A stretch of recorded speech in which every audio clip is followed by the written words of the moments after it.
Senatus Universitatis Domini Claustrales considite ad que operite capite.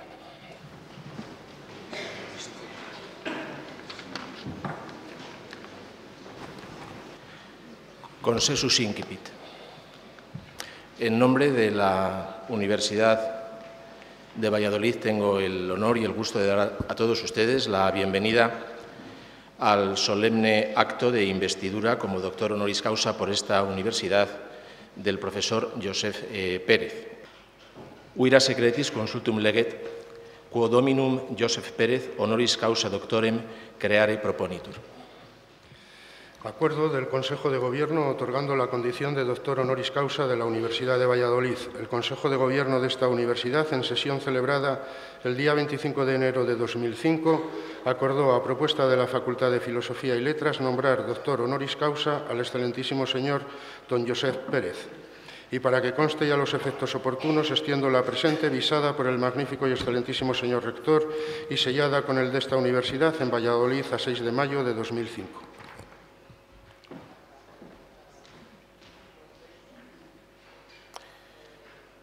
Illustrissimi dicane et uira secretis ite acquersitum candidatum.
Venia datur dicendi patrono doctori Luis Antonio Ribot.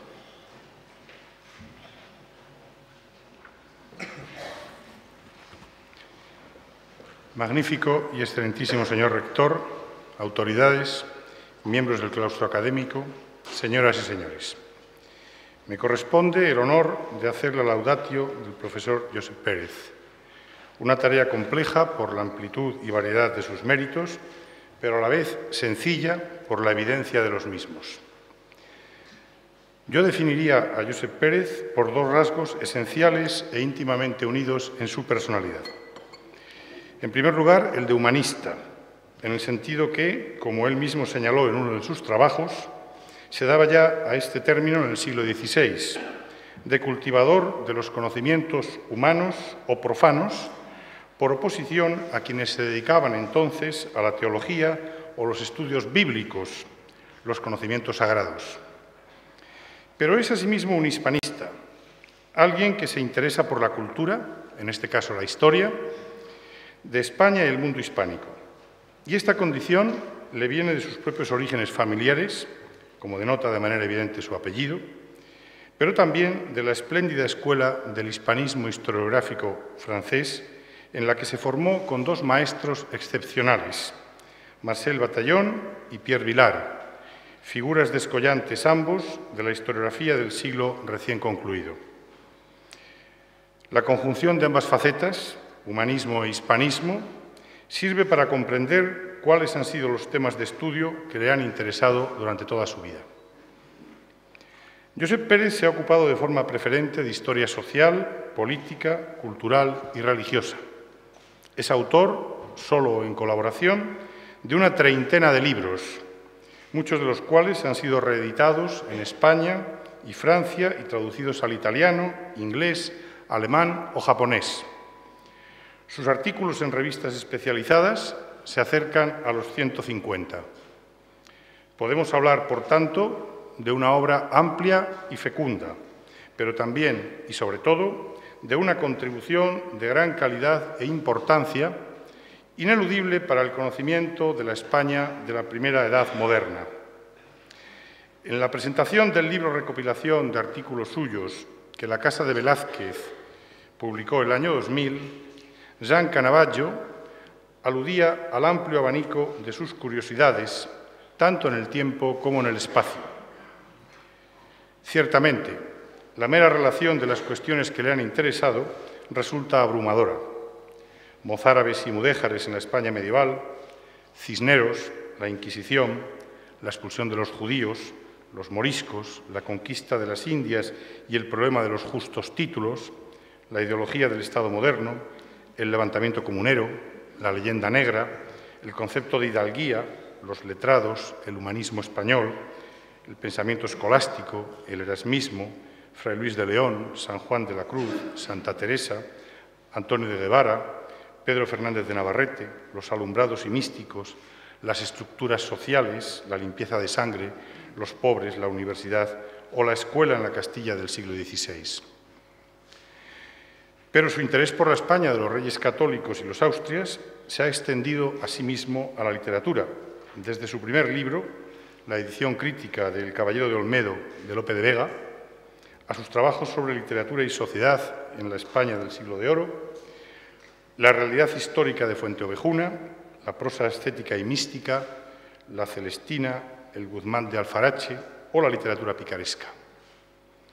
Su curiosidad intelectual y su compromiso de historiador hispanista han abarcado también otros ámbitos, como la crisis del siglo XVII, el reformismo borbónico en España e Indias, Feijóo, la Ilustración americana, la emancipación de la América hispana, la identidad nacional y cultural de Hispanoamérica, la España contemporánea, Unamuno y Zulueta, Azaña, Franco y los judíos, la política cultural de los primeros 10 años de gobierno de Felipe González, las influencias recíprocas entre España y Francia, la aportación del hispanismo francés a la historia de España o la figura de Manuel Tuñón de Lara.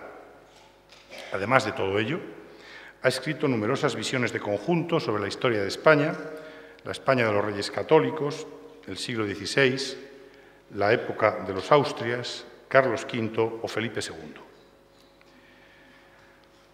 Dentro de tan amplia y consistente obra historiográfica, destacan los trabajos que ha dedicado a la revuelta, o como él prefiere denominarla, la Revolución Comunera. De entre todos ellos, y aparte de su libro, al que me referiré más adelante, yo destacaría dos artículos previos, publicados ambos en el Bulletin Hispanique de Burdeos, que anunciaban ya lo que estaba por venir. Me refiero al que lleva por título Pour une nouvelle interprétation des Comunidades de Castille, de 1963, y a Moines frondeurs et sermons subversifs en Castille pendant les premiers jours de Charles V en España, que apareció 2 años después. El primero de ellos era un agudo análisis no tanto de la historiografía, prácticamente ajena hasta los años 60 del siglo XX del estudio de las comunidades, cuanto de las distintas interpretaciones suscitadas desde comienzos del siglo XIX por unos hechos que los liberales convirtieron en un mito de la lucha por la libertad y la independencia nacional. Una interpretación a la que desde 1898 se contrapuso otra completamente opuesta y vinculada al pensamiento conservador, la de que los comuneros representaban intereses particularistas y feudales y actuaron movidos por la xenofobia frente a la modernidad y el espíritu ecuménico de Carlos V. Increíblemente, los defensores de tal visión no tuvieron en cuenta las fuentes documentales que entonces, a diferencia de la época liberal, ya eran del dominio público. Y esta segunda era la interpretación dominante, con alguna ilustre excepción, en los años en que tuvieron lugar las investigaciones de Pérez o los estudios del historiador español José Antonio Maraval, que van a coincidir en muchas de sus apreciaciones. El artículo sobre los moines frondeurs fue un trabajo pionero en el estudio del clero como el gran formador y manipulador de lo que hoy llamaríamos la opinión pública en una sociedad fuertemente sacralizada y en la que la gran mayoría de la población no tenía acceso a la lectura. Con ocasión de la primera estancia de Carlos V en España, en los años 1518 y 1519, se produjeron desde los púlpitos toda una serie de protestas que revelaban el amplio y profundo malestar de los castellanos ante las actuaciones del nuevo rey y la camarilla extranjera que le rodeaba. El epicentro de las mismas fue Valladolid, como habría de serlo también en la fase final del levantamiento comunero, y los principales protagonistas, los frailes franciscanos. Su libro, La Revolución de las Comunidades de Castilla, 1520-1521, publicado inicialmente en Burdeos el año 1970 y traducido al español en 1977, sigue siendo, 35 años después, el acercamiento más completo y profundo al drama comunero, sus causas, protagonistas, desarrollo y consecuencias. Así lo reconocen unánimemente todos los expertos posteriores, que le consideran la obra de referencia para el conocimiento de las comunidades. Su primera aportación es el estudio de las causas del levantamiento, más allá de los precipitantes de última hora a los que se aludía habitualmente hasta entonces. En su opinión, las causas profundas están en los puntos débiles del edificio político construido por los reyes católicos, que habrían de manifestarse en su plenitud con ocasión de la prolongada crisis ocurrida en Castilla tras la muerte de Isabel. Dos de los principales puntos débiles eran el descontento de amplios sectores de la nobleza con la fuerte reducción de su papel político y el conflicto de intereses existente en el seno de la naciente burguesía entre los grandes comerciantes, que obtenían cuantiosos beneficios de la exportación de la lana en bruto, y los manufactureros que vivían de la elaboración de esta. La competencia por una lana muy apreciada en el exterior, cuya exportación limitaba las posibilidades de una manufactura interior en expansión, habría de ser el gran conflicto económico que subyace en el levantamiento. Pero las grietas en la construcción política de Isabel y Fernando no se reducían a estas. El gobierno de las ciudades estaba en manos de una porción oligárquica de sus habitantes, lo que provocaba el descontento no solo del pueblo, sino también de algunos grupos de la pequeña nobleza urbana, excluidos del poder, y de sectores sociales emergentes, capas medias o nacientes burguesías, cuyo nivel económico y social no se compaginaba con su alejamiento del gobierno urbano. El malestar de las ciudades se veía incrementado además por el escaso papel de las Cortes en la gobernación del reino. Los conversos estaban descontentos de los rigores de la Inquisición. Por último, las masas populares, y en especial los campesinos, soportaban sobre sus espaldas buena parte de la creciente fiscalidad. A la muerte de Isabel, durante las sucesivas regencias, todas estas tensiones salieron a la luz, iniciándose un largo periodo de inquietudes y conflictos. Castilla, sumida en profunda crisis desde 1504, escribe Pérez, creyó haber recobrado la estabilidad perdida con la llegada de Carlos en 1517. Fueron las esperanzas defraudadas de tantos castellanos y los nuevos problemas planteados por la elección imperial las causas que precipitaron al país en la guerra civil. En su opinión, el levantamiento no fue una mera revuelta, sino una auténtica revolución, en cuanto que trató de construir una sociedad nueva y modificar en profundidad las relaciones de fuerza y la organización del poder público. Pero no todos los incidentes que se produjeron en la Corona de Castilla en los años 1520 y 1521 pueden ascribirse al movimiento comunero, sino que éste ha de limitarse a las zonas en que se produjeron dos hechos esenciales. En el plano local, la sustitución de los regimientos restringidos por instituciones más abiertas y representativas, y en el plano del reino, la adhesión al gobierno de la Junta Comunera frente al poder real y la alta nobleza. Con tales premisas, la revolución comunera se limitó al centro de la península, las dos Castillas a ambos lados de la Sierra de Guadarrama, en torno a dos núcleos principales, Toledo y Valladolid. Madrid, Ávila, Segovia, Palencia, Medina del Campo, Tordesillas, Zamora, Toro y Salamanca participaron activamente, mientras que la única excepción fue Burgos, sede de los grandes comerciantes exportadores de lana, que vio en el levantamiento una amenaza a los intereses de estos. No conviene olvidar que la zona comunera y en especial el Valle del Duero, era la más poblada, dinámica y con mayor densidad de redes de comunicación de toda España, y que en ella se ubicaban la mayor parte de las ciudades que tenían el privilegio de enviar procuradores a las Cortes de Castilla, lo que la convertía en el espacio políticamente más activo de toda España. Los grupos sociales protagonistas fueron, ante todo, las capas medias de la población: manufactureros, artesanos y pequeños comerciantes, letrados, bachilleres y licenciados universitarios. Hubo también una participación destacada del medio y, sobre todo, bajo clero, especialmente regulares como los franciscanos y dominicos, así como también diversos representantes de la nobleza urbana. Finalmente, un sector del campesinado aprovechó la coyuntura para tratar de librarse de las servidumbres del régimen señorial. Enfrente de los comuneros acabarían situándose la burguesía mercantil y la alta nobleza.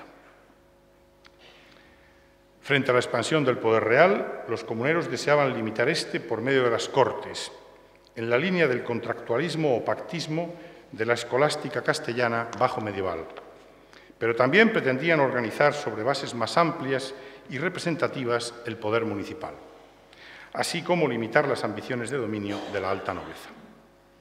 El fracaso del levantamiento tuvo repercusiones económicas y sociales, comprometiendo el futuro a largo plazo de la débil burguesía que había sido su protagonista principal. Pero, sobre todo, dejó vía libre a la expansión del poder real y a la sumisión de Castilla a la política imperial. Si el tiempo no me impusiera un severo límite, que no voy a transgredir, podría referirme a otros muchos estudios de Josep Pérez.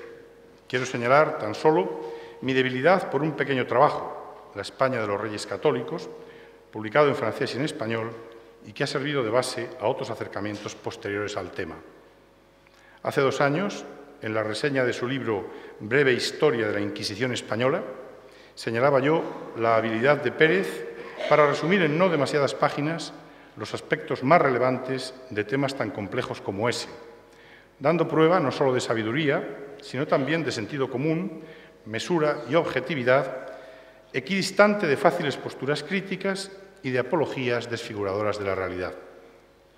Estamos, pues, ante un historiador de evidente y reconocido prestigio, pero sus méritos no se limitan a la investigación. Incluyen también su larga docencia en la Universidad de Burdeos III, iniciada en 1956 y culminada a partir de 1969 por la Cátedra de Civilización de España y de América Latina. Por último, quisiera destacar su larga y fructífera experiencia de gestión y organización académica y científica. Rector de la Universidad de Burdeos III de 1978 a 1983, miembro del directorio del Centre National de la Recherche Scientifique de 1976 a 1979, fundador y director de la Maison des Pays Ibériques de 1979 a 1988, miembro del Consejo de Administración de la Casa de Velázquez y, posteriormente, director de esta entre 1989 y 1996. Su labor ha merecido diversos reconocimientos y condecoraciones en Francia, España y Portugal, además del nombramiento como miembro correspondiente de varias academias o el Premio Nebrija de la Universidad de Salamanca en 1991. Siempre he considerado que el doctorado honoris causa requiere 2 condiciones indispensables: un reconocido prestigio y, en segundo lugar, pero no por ello menos importante, la existencia de una vinculación con la Universidad de Valladolid. En el caso del profesor Josep Pérez, creo que el primero de ambos requisitos queda suficientemente probado por cuanto he dicho.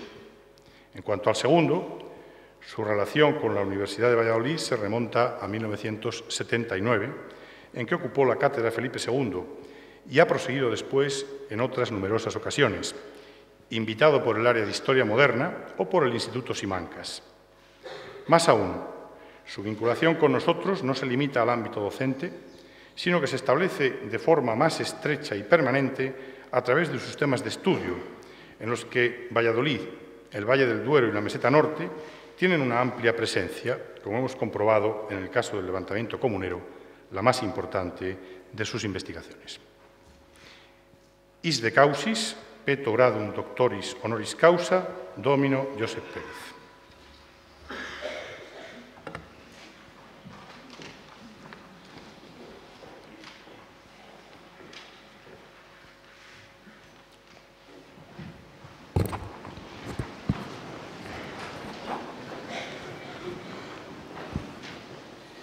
Nunc clarissimo viro Josep Pérez, huius universitatis honoris causa doctoris lauream concedamus.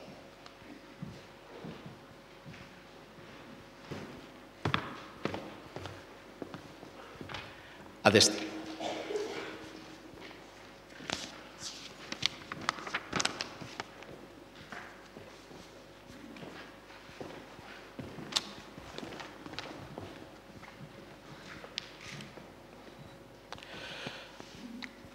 Ab Universitatis Wallisoletanae conventu, Philosophiae Artium facultate postulante, pro egregis tuis meritis, honoris causa doctor creatus es.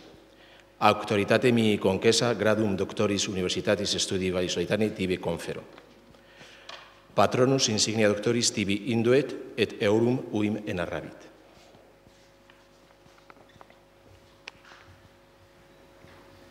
Accipe primum in capite pileum laureatum signum coronae et excellentiae doctoralis dignitatis.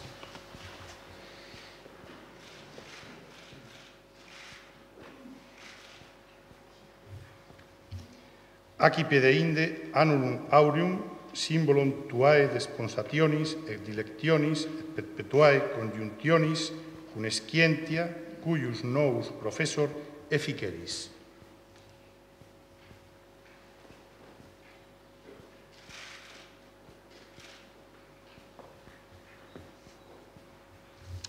Sede etiam et novus doctor in hoc trono, cui tibi signum sit autoritatis qua securus in cathedris publicae docere debeas.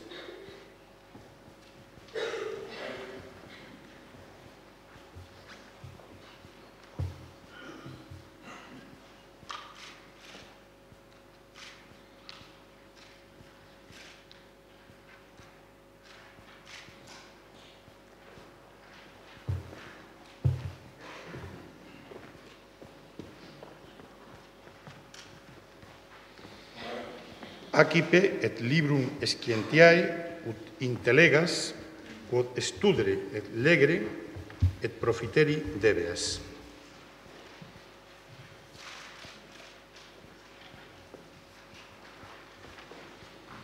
Accipe denique albas manicas, quibus mundities manibus servanda, significetur simulque tuae dignitatis honestas ostendatur.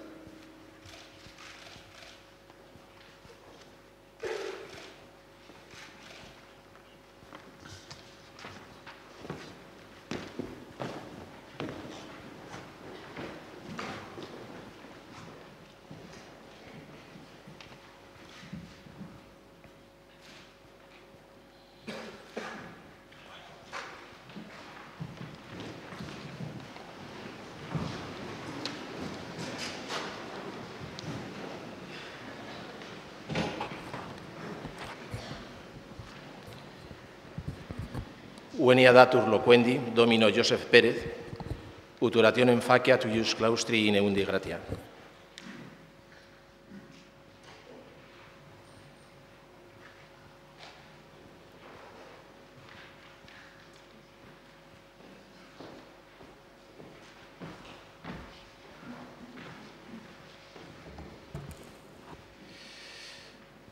Magnífico y excelentísimo señor rector de la Universidad de Valladolid, queridos colegas, señoras y señores, mis primeras palabras serán de profundo agradecimiento para la prestigiosa Universidad de Valladolid por el nombramiento de doctor honoris causa, universidad con la que me siento muy vinculado desde que empecé mis investigaciones sobre la España y concretamente la Castilla moderna, universidad a la que he vuelto con mucho gusto e interés en varias ocasiones, sea en la Cátedra Felipe II, sea para participar en congresos, seminarios, coloquios, concretamente y sobre todo últimamente los del Instituto de Historia Simancas.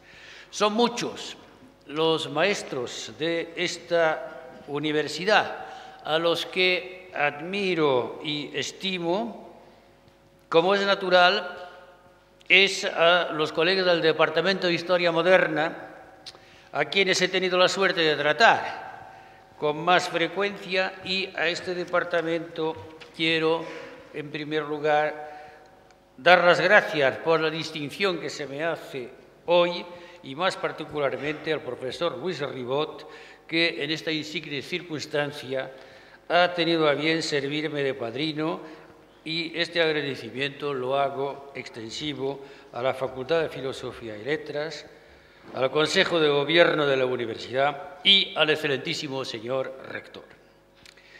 Creo poder decir que en Valladolid me encuentro casi como en casa, por lo menos en terreno familiar, y eso por dos motivos.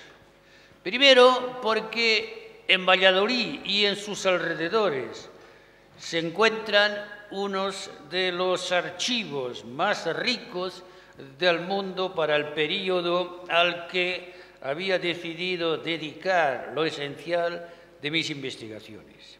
Y, en segundo lugar, porque dentro de estas investigaciones la ciudad de Valladolid se encontró casi desde el principio como el centro y pronto la capital del movimiento comunero al cual había decidido dedicar lo esencial de mis trabajos. Y esta capitalidad de Valladolid, o de importancia, digamos, de Valladolid en el movimiento comunero, va a dejar huellas después de la derrota de Villalar. Ya en fecha tan temprana como octubre de 1520, cuando todavía se estaba empezando el movimiento, el gobernador gobernador del reino, sugería castigar Valladolid quitándole la chancillería que tanto lustre daba a la villa. Cito: «Sería gran expediente que vuestra majestad mandase salir la chancillería de Valladolid y mudarla en otro lugar, por los deméritos de aquella villa». En la universidad también dejó huellas y secuelas el frustrado intento de revolución. Casi todos los colegiales en aquella época eran de la opinión de la comunidad. Escribía el obispo de Burgos, Juan Rodríguez de Fonseca, y en las elecciones a cátedras posteriores la pasión política se mostró muy fuerte. Veo que, por ejemplo, en mayo de 1522, para la cátedra de gramática, al bachiller de la Rúa se opusieron dos comuneros de pro, los bachilleres Montoya y Juan Rodríguez, quienes contaban con el apoyo de sus antiguos compañeros de militancia. Ahora bien, ¿por qué había decidido yo interesarme por el tema comunero? Como se acaba de decir, he tenido la suerte de conocer a dos maestros de gran prestigio e inolvidables, Marcel Bataillon y Pierre Villard. A pesar de sus evidentes diferencias intelectuales, ambos me han llevado a considerar el siglo XVI como una época de esplendor para España y también como una época de bisagra, diríamos, entre dos periodos. Lo que a mí me atraía entonces no era la historia en sí, sino la que entonces se llamaba Historia de las Ideas. El libro clásico de Bataillon, Erasmo y España, me permitió averiguar que la España del siglo XVI era mucho más compleja de lo que se creía. No formaba un bloque monolítico. Varias corrientes espirituales e ideológicas se enfrentaban entonces. Los discípulos españoles de Erasmo habían intentado dar a su patria una orientación que parecía más acorde con las tendencias generales de la época en Europa. Era la otra España, la España que pudo ser, de la que hablaban entonces algunos maestros de la Universidad de Madrid, como el profesor Montesinos, en los prólogos que escribiera para las obras de los hermanos Valdés, Antonio y Juan de Valdés, en la prestigiosa colección de clásicos castellanos. En otras palabras, aquella España de Carlos V hubiera podido tomar, según leía, un rumbo distinto al que fue el suyo en los años finales del reinado del emperador y en los tiempos de Felipe II y sus sucesores. Esta España, diferente de la de Menéndez Pelayo, era la que me interesaba. Pero ¿por qué no pudo prosperar? El problema era averiguar cuándo y por qué se truncó el destino de España en los albores de la modernidad. Y así fue como llegué a pensar que tal vez sería el episodio comunero la clave, o una de las claves, para entender la evolución ulterior de España. Las lecturas que eran las mías entonces sugerían que, en efecto, después de 1520, España cambió sustancialmente su destino. Por aquellas fechas, 1956-1957, empecé a asistir a las clases de Pierre Vilar y quedé convencido de que la historia de las ideas por sí sola era incapaz de ofrecer una respuesta adecuada y firme a mis interrogantes. Había que acudir a otras formas de investigación. De Vilar aprendí que si España, a partir de un determinado momento, dio la impresión de apartarse de la modernidad, ello se debía no a causas psicológicas o temperamentales, sino a otros factores mucho más objetivos y decisivos, los que derribaban de la coyuntura económica. España, o mejor dicho, Castilla, descuidó a partir de cierta fecha que convenía fijar con precisión, descuidó o dio la impresión de descuidar las actividades productoras, dejó de investir masivamente en las manufacturas, en las grandes empresas mercantiles y dio la impresión de abandonarse a una forma de parasitismo económico y social, pero ello se debió a causas que poco tenían que ver con la herencia temperamental de los españoles, aunque a la larga acabaran modificándola.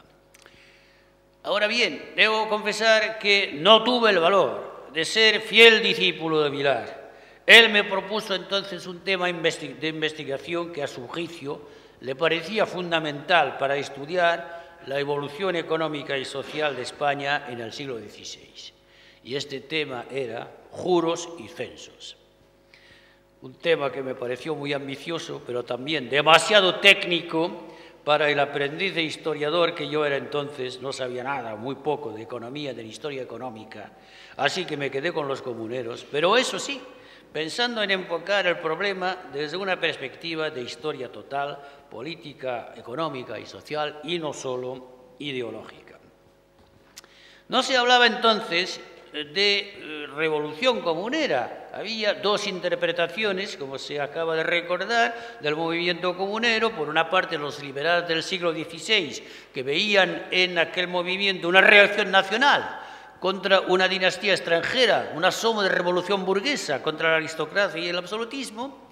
Y por otra parte, desde Ganivet a Gregorio Marañón, para citar solamente los autores más prestigiosos de aquella tendencia, autores que opinaban al contrario, que los comuneros eran unos hidalgos rancios, atrasados, anacrónicos, que se resistían a la modernización, a la apertura al europeísmo, a las influencias e ideas que venían de fuera, a todo lo que, a juicio de estos autores, representaba el emperador Carlos V y su corte de erasmistas. Ante tamaña contradicción, yo pensaba que el recurso a la documentación debería de aportar una respuesta apropiada. Además de las crónicas contemporáneas, los archivos me iban a suministrar el material necesario.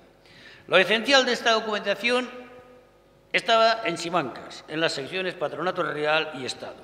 Y daba la casualidad de que casi toda aquella documentación había sido copiada en el siglo XIX. Las copias estaban en la Academia de la Historia, son las colecciones Tomillo y García González, y fueron estas copias las que dieron lugar a la obra de Dambila, Historia crítica y documentada de las comunidades de Castilla. Son 6 volúmenes que forman los tomos 35 a 40 del Memorial Histórico Español, publicados estos tomos entre 1897 y 1900. Esta obra, pensaba yo ingenuamente, me permitiría ganar tiempo sin tener que pasarme meses y meses revolviendo papeles, pero a los pocos días de empezar mi lectura me di cuenta de que la compilación de Dambila constituía formalmente una historia documentada, como rezaba el título, historia crítica documentada. Documentado no cabe duda, una recopilación, pero de crítica nada. Los documentos publicados estaban plagados de errores, errores garrafales, algunos de los cuales evidentes, utilizando la sola crítica interna. Me limitaré a algunos ejemplos. Cualquier castellano sabe quién es don Pedro Maldonado y que fue uno de los jefes del movimiento comunero en Salamanca y que por eso mereció la sentencia de muerte que se le aplicó. Pues bien, todos, sino con la excepción aparentemente de Dambila, porque cuando en la obra de Dambila veo que, citando a una documentación oficial que viene de los medios favorables al emperador, dice de don Pedro Maldonado que lo presentan como un grande servidor, me pregunto por qué. Evidentemente ahí se equivocó Dambila, en vez de grande servidor había que leer gran de servidor, lo cual, como ven, es muy distinto. Pero este es un ejemplo, pero hay muchísimas veces en las que Dambila se equivoca y engaña al lector, dando, por ejemplo, a un documento una fecha errónea. Una carta del duque de Medina Sidonia, fechada por Dambila en diciembre de 1520, cuando en ella se cuenta, en la misma carta se cuenta lo que pasó en Sevilla 3 meses después. Tenemos el caso también de un mismo documento, publicado 2 veces, pero con fechas y con autores distintos, sin que aparentemente se nos explique nada. Una carta del cardenal Cisneros, dice que es del cardenal Cisneros, fechada en 1517, pero está repetida un poco más adelante, como firmada por el cardenal Adriano, con otra fecha, 1520. Pues bien, semejantes errores de transcripción eran tanto más lamentables cuando habían sido publicados unos años antes y de manera correcta por otros historiadores. Al reparar en aquellos disparates me acordé entonces la recomendación que me hiciera Marcel Bataillon. Era conveniente cotejar los documentos publicados por Dambila con los originales de Simancas, pero nunca hubiera creído que la distancia fuera tan grande entre el texto impreso y el original. No solo eso, sino que pronto descubrí otro disparate. El prólogo que escribe Dambila propone una interpretación de las comunidades que los mismos documentos que publica vienen desmintiendo a cada paso. Entonces me encontré con una frase mucho después me encontré con una frase de Ramón Carande que venía de perlas para calificar la labor pseudo-erudita de Dambila. Dice Carande, refiriéndose a la Iglesia, Francisco de la Iglesia, del historiador del siglo XIX, devoto como pocos de Carlos V, con los 3 tomos dedicados a su hacienda, da el mejor ejemplo de una corriente caracterizada por la sorprendente disociación, más propio sería decir contradicción, entre lo que el autor escribe y lo que proclama la rica colección de testimonios de autoridad máxima que aporta. O sea, que Dambila evidentemente no había leído los documentos que publicara, pero algunos historiadores posteriores tampoco, a pesar de que lo citaban a cada paso. Y esta conclusión se desprendía de la contradicción denunciada por Carande entre la interpretación y el documento que se pretendía interpretar. Sin vanagloriarme excesivamente, creo haber sido de los muy pocos lectores de la obra de Dambila entre 1900 y 1963. Hasta lo que yo puedo alcanzar, Manuel Azaña es uno de estos pocos lectores que han estudiado a fondo la compilación de Dambila, como se echa de ver en la crítica feroz que hizo del Idearium de Ángel Ganivet en un artículo de los años 1920, recogido en Plumas y Palabras.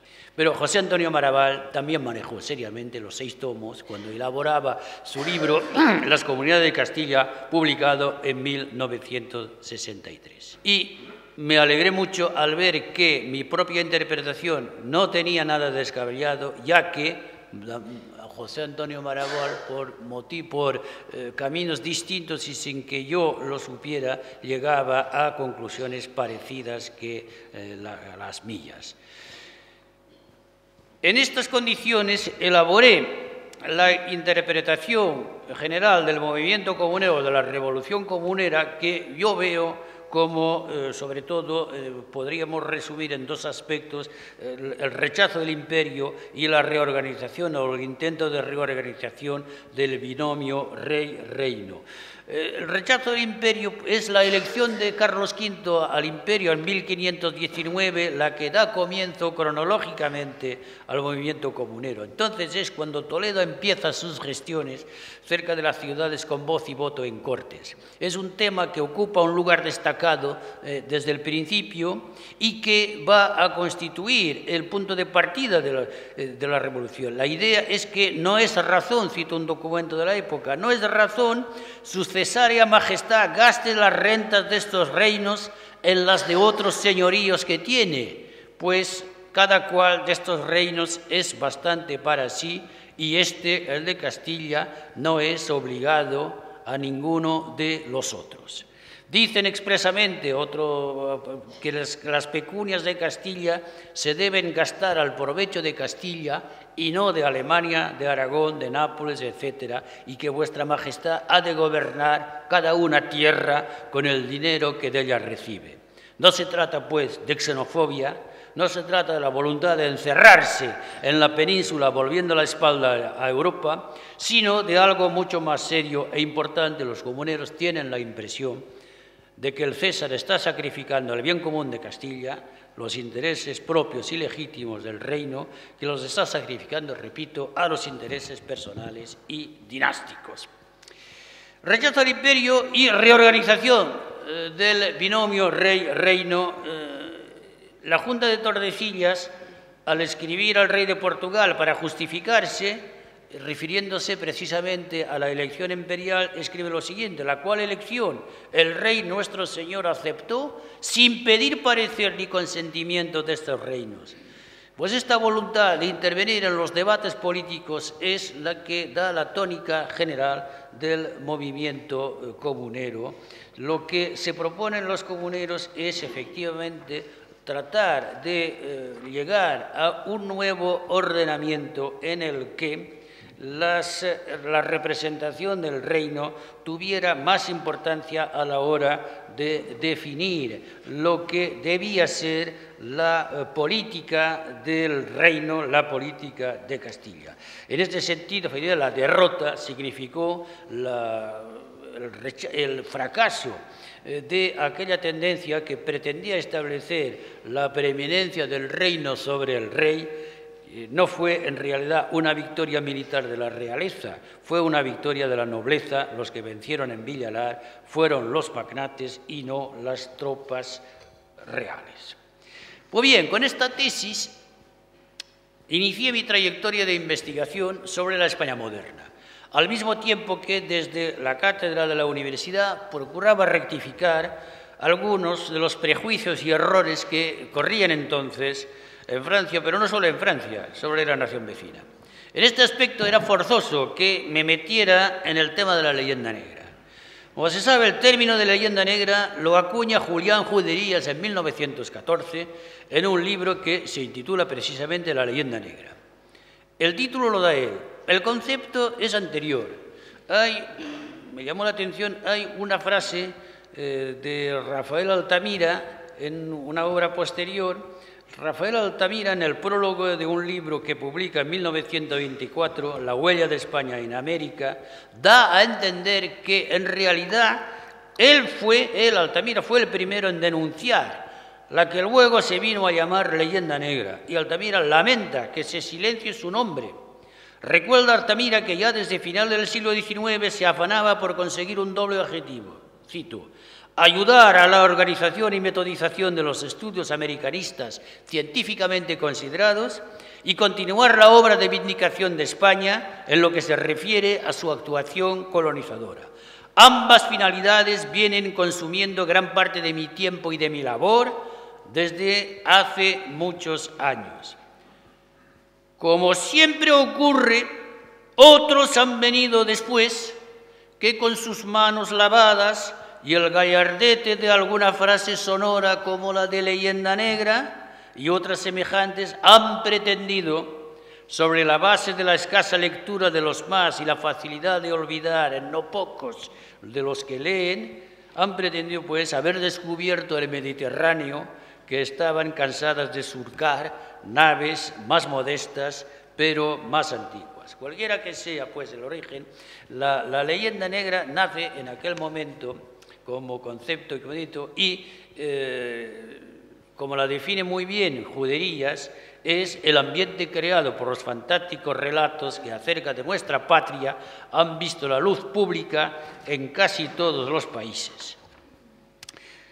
Descripciones grotescas que se han hecho siempre del carácter de los españoles como individuos y como colectividad, negación o por lo menos ignorancia sistemática de cuánto nos es favorable y honroso, acusaciones que en todo tiempo se han lanzado contra España, fundándose para ello en hechos exagerados, mal interpretados. En una palabra, entendemos, concluye Juderías, entendemos por leyenda negra la leyenda de la España inquisitorial, ignorante, fanática, incapaz de figurar entre los pueblos cultos, lo mismo ahora que antes, dispuestas siempre a las represiones violentas, enemiga del progreso y de las innovaciones, o, en otros términos, la leyenda que, habiendo empezado a difundirse en el siglo XVI a raíz de la Reforma, no ha dejado de utilizarse en contra nuestra desde entonces y más especialmente en momentos críticos de nuestra vida nacional. Efectivamente, el concepto de leyenda y la serie de acusaciones lanzadas contra España y contra sus soberanos adquiere sus rasgos esenciales en tiempos de Felipe II en torno a 1580. En el ambiente de hostilidad creado por la Guerra de Flandes como fruto, la leyenda es fruto del odio de los protestantes que veían en Felipe II su enemigo principal. La forma casi definitiva aparece en la Apología de Guillermo de Orange. La Apología es un escrito de propaganda en que el príncipe Guillermo de Orange intenta justificar su rebelión contra el que era su señor natural, contra Felipe II. Y el texto se leyó en los Estados Generales de los Países Bajos en diciembre de 1580, se imprimió enseguida casi al año siguiente, 1581, y este documento es el que se puede considerar como el primer ejemplo de guerra psicológica de la historia moderna, este documento en el que presenta a los españoles como un pueblo bárbaro y cruel y desarrolla 3 series de argumentos que desde entonces forman lo esencial de la leyenda negra. Ataques personales contra Felipe II, el fanatismo de España y la matanza de indios en América. Ataques contra Felipe II. Se acusa a Felipe II de incesto, porque hubiera vivido en concubinato con su hermana Juana y por haberse casado con su prima carnal, María Manuela de Portugal. Se le acusa de asesinato por la muerte dada a su hijo, el príncipe don Carlos, y a su mujer, Isabel de Valois. Se le acusa también de bigamia, porque al tiempo en que se casó con María Manuel de Portugal, ya hubiera estado casado con Isabel de Osorio, que era una dama de la corte. Vienen luego las acusaciones de fanatismo e intolerancia. La Europa cristiana apenas se reaccionó ante las persecuciones de que fueron víctimas a finales del siglo XV y en la primera mitad del siglo XVI los judíos conversos. Incluso se puede decir que la misma Europa, la Europa culta de aquella época, esta Europa se congratuló al ver cómo España castigaba a los malos cristianos. En Europa, en efecto, se rumoreaba que la larga convivencia entre cristianos, moros y judíos en la península había tenido alguna influencia y repercusión en las costumbres y en la fe de los españoles. Ya Erasmo, hacia 1515, había rechazado una invitación de Cisneros porque desconfiaba de una nación tan semitizada como España. La misma actividad del Santo Oficio daba a muchos italianos la impresión de que la ortodoxia española estaba en mal estado. En España la Inquisición era más que necesaria, opina en 1513 Guicciardini, embajador de Florencia. Si no existiera la Inquisición, España dejaría pronto de ser una nación católica. Y este tema es recogido en la Apología de Guillermo de Orange en 1580, cuando dice: «Yo no me asombraré de lo que todo el mundo cree, que la mayoría de los españoles, en particular los que se consideran aristócratas, son de la raza de los moros y los judíos». Por este motivo, hasta mediados del siglo XVI, en Europa se encuentran pocas críticas contra la Inquisición. más bien lo contrario. Como apuntó Modesto Lafuente en su Historia de España del siglo XIX, los primeros ataques aparecieron cuando en los autos de fe celebrados en Valladolid y Sevilla, 1559, se quemaron unos 20 protestantes. A partir de esta fecha empieza a difundirse en Europa, empiezan a difundirse obras de propaganda contra la Inquisición española. No es pues el tema de la persecución antijudía o anticonversa la que desencadena la campaña antiespañola en Europa y contra la Inquisición, sino el protestantismo, la censura de los protestantes. Y en este aspecto dos libros destacan desde esta perspectiva, el de Fox y el de Gonzalo Montano.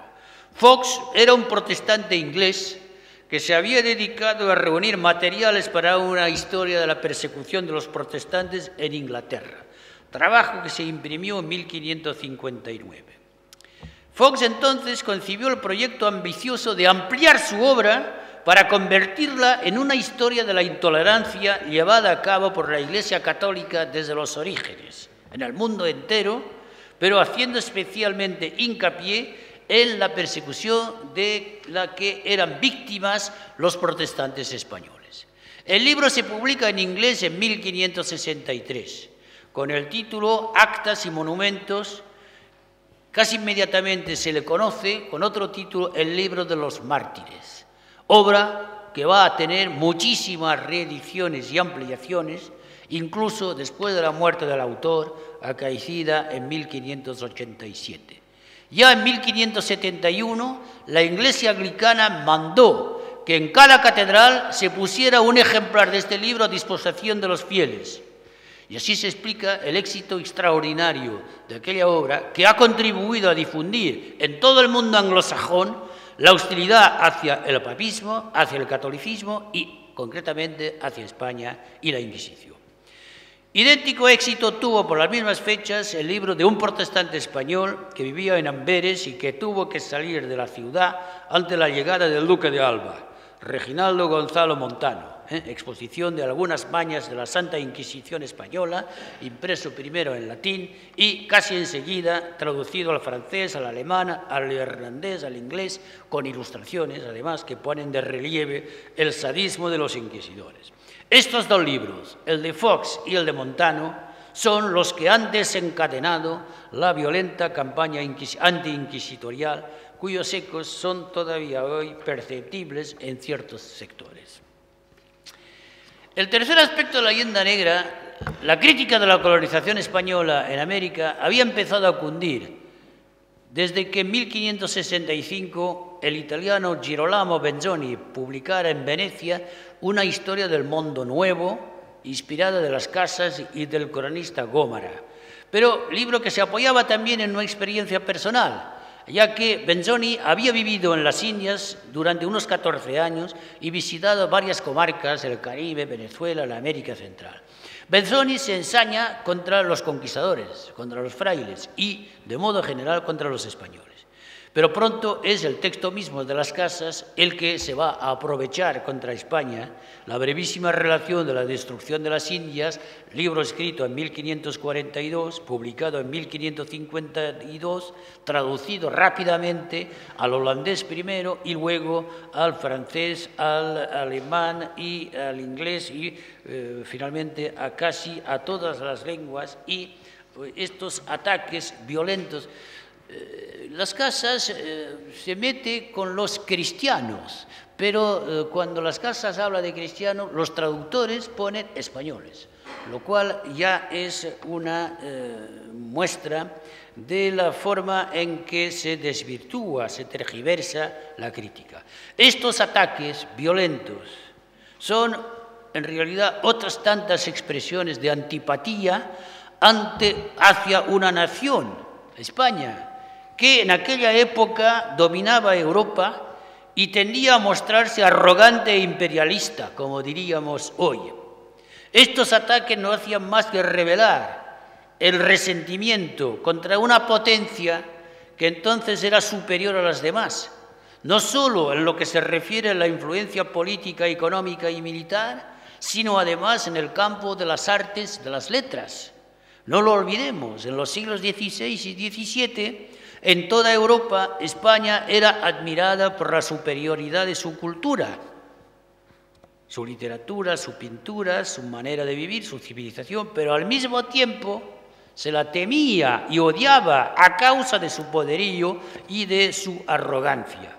Y así lo demuestran las frecuentes ediciones de obras literarias españolas, la difusión de la lengua y de la moda española en toda Europa, el éxito de sus artistas, de sus místicos. Entonces se conjuga un evidente rechazo político a España con una incuestionable admiración por la cultura española del siglo de oro.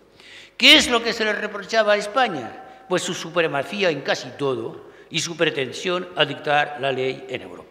Saavedra Fajardo, a mediados del siglo XVII, lo dice acertadamente. La naturaleza del resentimiento que se tiene entonces contra España está claro. Cuanto son mayores las monarquías, más sujetas están a la mentira. Todo se interpreta a mal y se calumnia en los grandes imperios. Todo lo que se ha dicho, todo lo que se sigue diciendo en la actualidad sobre el antiamericanismo y las reacciones contra la hegemonía estadounidense, todo esto se puede aplicar a la preponderancia española en el siglo XVI. Lo mismo es que en los siglos XVI y XVII se decía que los españoles eran arrogantes y querían dominar el mundo. Lo mismo pasa ahora con los norteamericanos, que parecen arrogantes, que parecen querer dominar el mundo. Esta es la percepción que tienen los que no forman parte del imperio, los que tienen miedo a la influencia tanto política como cultural de esos imperios.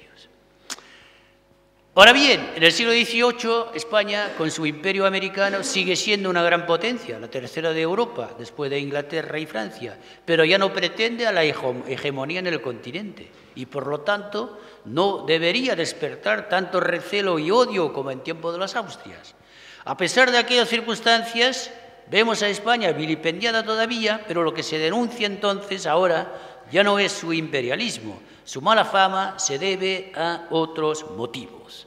La Guerra de los 30 años y los tratados de Westfalia habían terminado con la hegemonía política de España. Ahora son las naciones del norte de Europa las que ocupan la primacía política, científica, cultural. El norte parece desde entonces sobreponerse al sur, ser fuente de riqueza, de desarrollo, de bienestar, de cultura. Evolución que curiosamente podemos seguir observando en nuestros días. Piénsese en el contraste entre una Italia nórdica industrializada y una Italia meridional subdesarrollada en medio de sus monumentos y de su pasado glorioso. Y piénsese en otro contraste a nivel continental, el que opone desde principios del siglo XIX la América del Norte dinámica, eficaz, militante, y los territorios situados al sur del río Bravo. Estos territorios, antaño sede de opulentos virreinatos y ahora sumidos en el atraso económico, las desigualdades sociales y la inestabilidad política.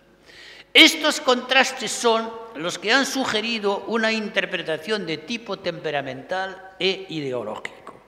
En los siglos XVIII y XIX y en parte del XX, bajo la influencia de autores anglosajones y protestantes, se ha insistido mucho en la superioridad o la pretendida superioridad del protestantismo sobre el catolicismo. El mundo moderno, se decía, el del progreso, de la ciencia, sería fruto de la Reforma, lo cual explicaría el atraso de las naciones que en el siglo XVI siguieron fieles al catolicismo.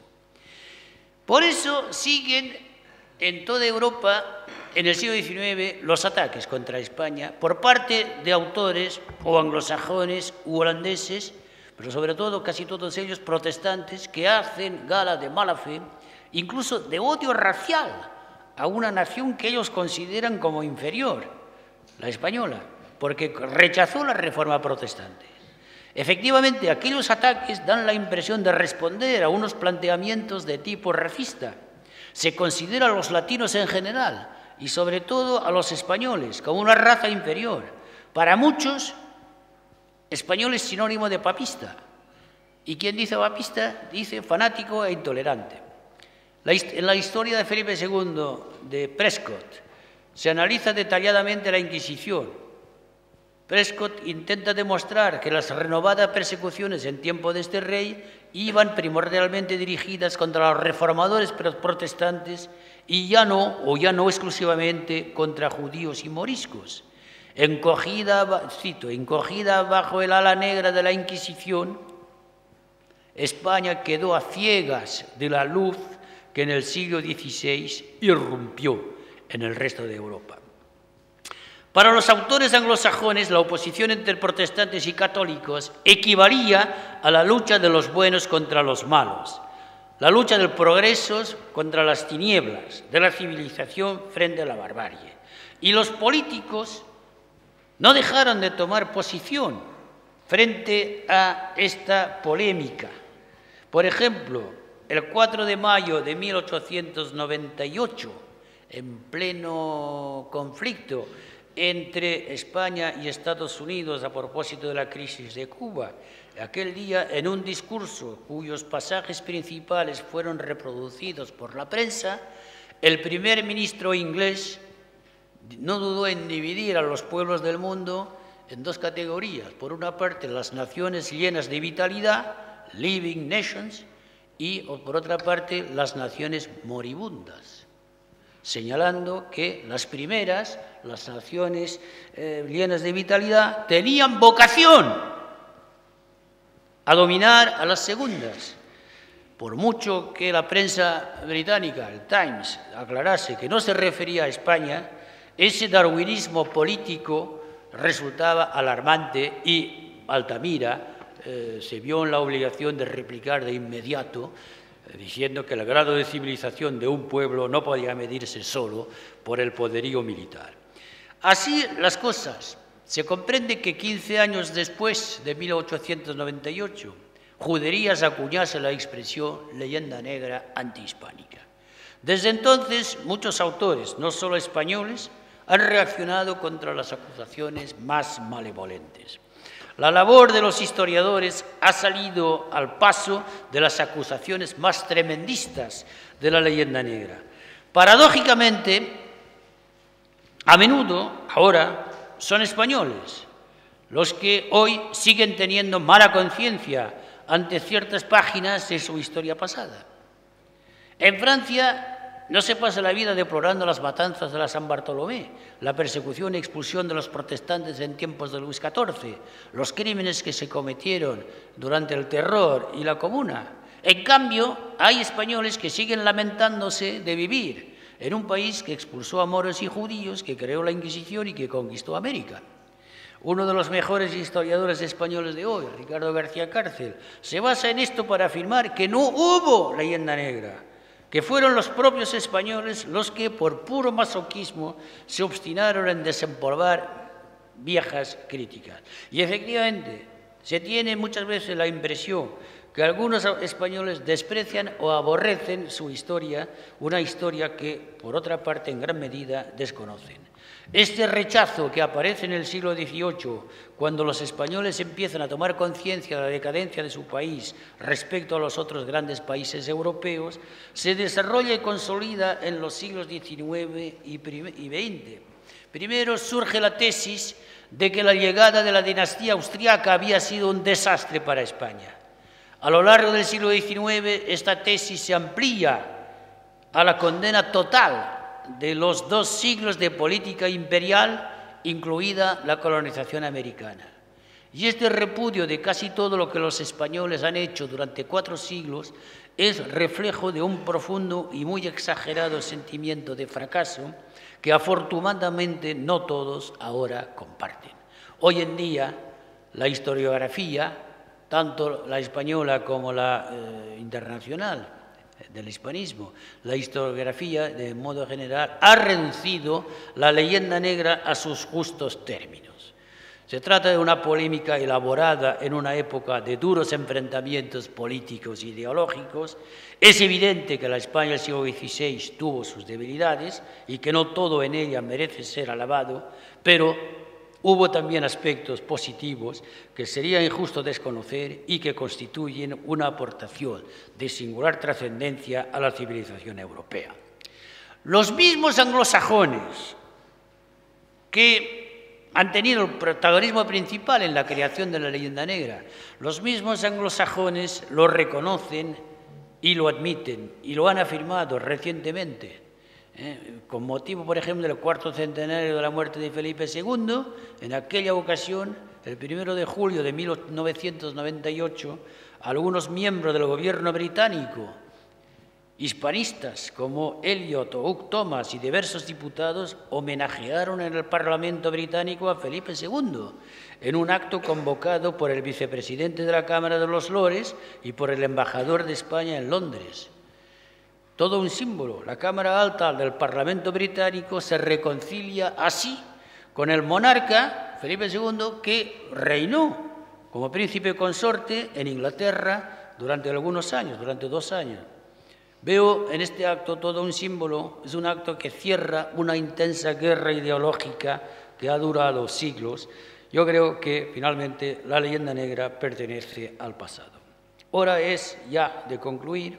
Creo haber contribuido modestamente a reforzar los lazos culturales entre Francia y España, despejando ideas falsas o malintencionadas. Supongo que esta labor es la que, en parte, justifica el honor que se me hace hoy al darme entrada en la docta Corporación Universitaria de Valladolid. Reitero, pues, mi agradecimiento al señor rector, al Consejo de Gobierno, al claustro, al Departamento de Historia Moderna y a todos los compañeros y amigos de otros departamentos. He dicho.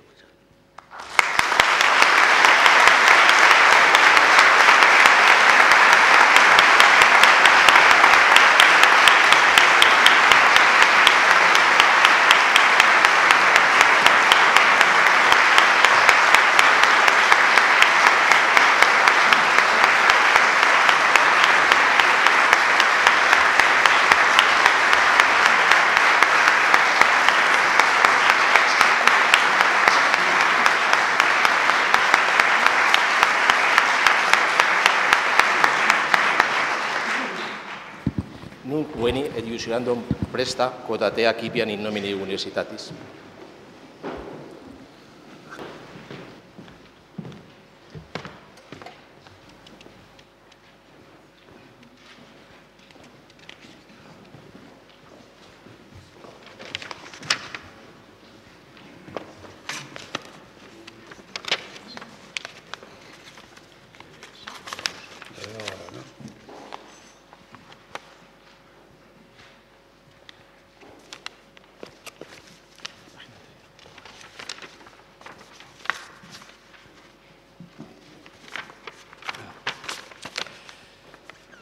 Ego, Josef Pérez, juro honorem reverentiam commoda libertatem et praeminentia uius almae universitatis pro viribus coat vita mii comes fuerit, procurare ac defendere.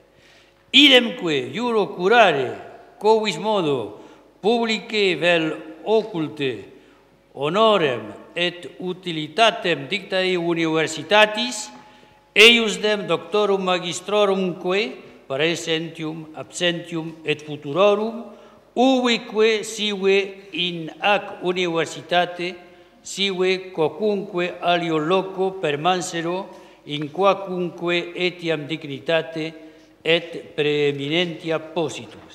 Ea omnia et singula omni studio et vigilantia ad imprevo requisitisque favorem auxilium patrocinium consilium supradictis omnibus viribus impendam. Sita feceris ad eu premium reportes secutuero ab ipso flagiteris. Egregi vir domine Josef Pérez, te admito et incorporo in collegium doctorum academiae Vallisolitanae, cum omnibus honoribus et privilegius quibus caeteri doctoris suius studi fruuntur. Atque signo pacis amorisque, quibus esquentiae munere fungit debeas, accipe nunc fraternum amplexum, quem rogo ut caeteris doctoribus praesentibus suius claustri des.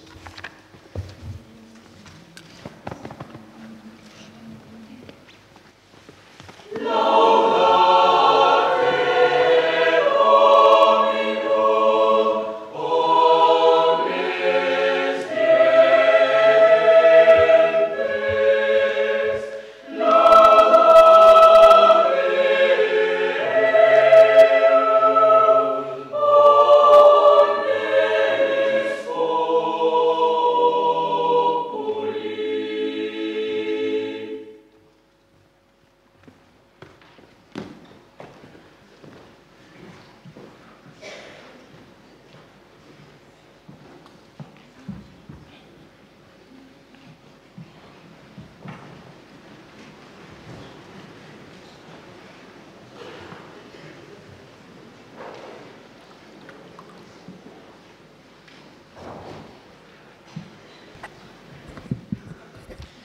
excelentísimos e ilustrísimos señores, miembros de la comunidad universitaria, estudiantes de la Universidad Permanente, señoras, señores, egregie vir domine Joseph Pérez, te admito et incorporo in collegium doctorum academiae Vallisoletanae, cum omnibus honoribus et privileguis, quibus caeteri doctores suius studi fruuntur.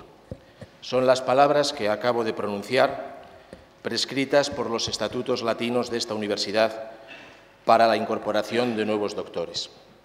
Te incorporo al Colegio de los Doctores de la Academia Vallisoletana con todos los honores y privilegios de que disfrutan los restantes doctores de este estudio.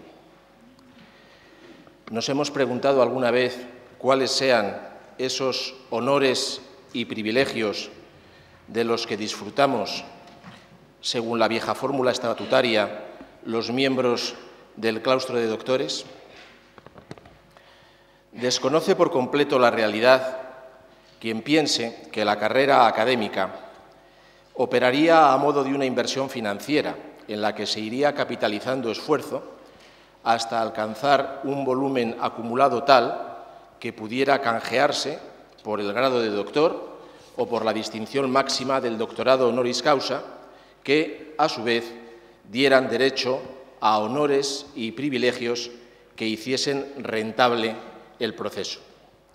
No, sabemos demasiado bien que la sociedad no reconoce ni económica ni honoríficamente los méritos académicos y menos aún está dispuesta a conceder privilegios por ellos. ¿Cuáles son entonces los honores y privilegios que a partir de hoy, según hemos afirmado, hemos de reconocer al profesor Joseph Pérez? Pues justamente los que él ya traía a esta investidura, de análoga forma a como, según se afirmaba hace siglos, en las ventas de los caminos españoles se comía solo lo que a ellas llevaba el viajero. Reconocemos al nuevo doctor el honor y el privilegio de amar a España, el honor y el privilegio de estudiar su historia desde la independencia, el honor y el privilegio de poder ser un humanista en los años que corren. Nuestra enhorabuena al nuevo doctor, a su padrino, al departamento y a nuestra Facultad de Filosofía y Letras. He dicho.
los asistentes, por favor, que una vez terminado el acto permanezcan en sus asientos hasta que salga el claustro de doctores, las autoridades y la presidencia.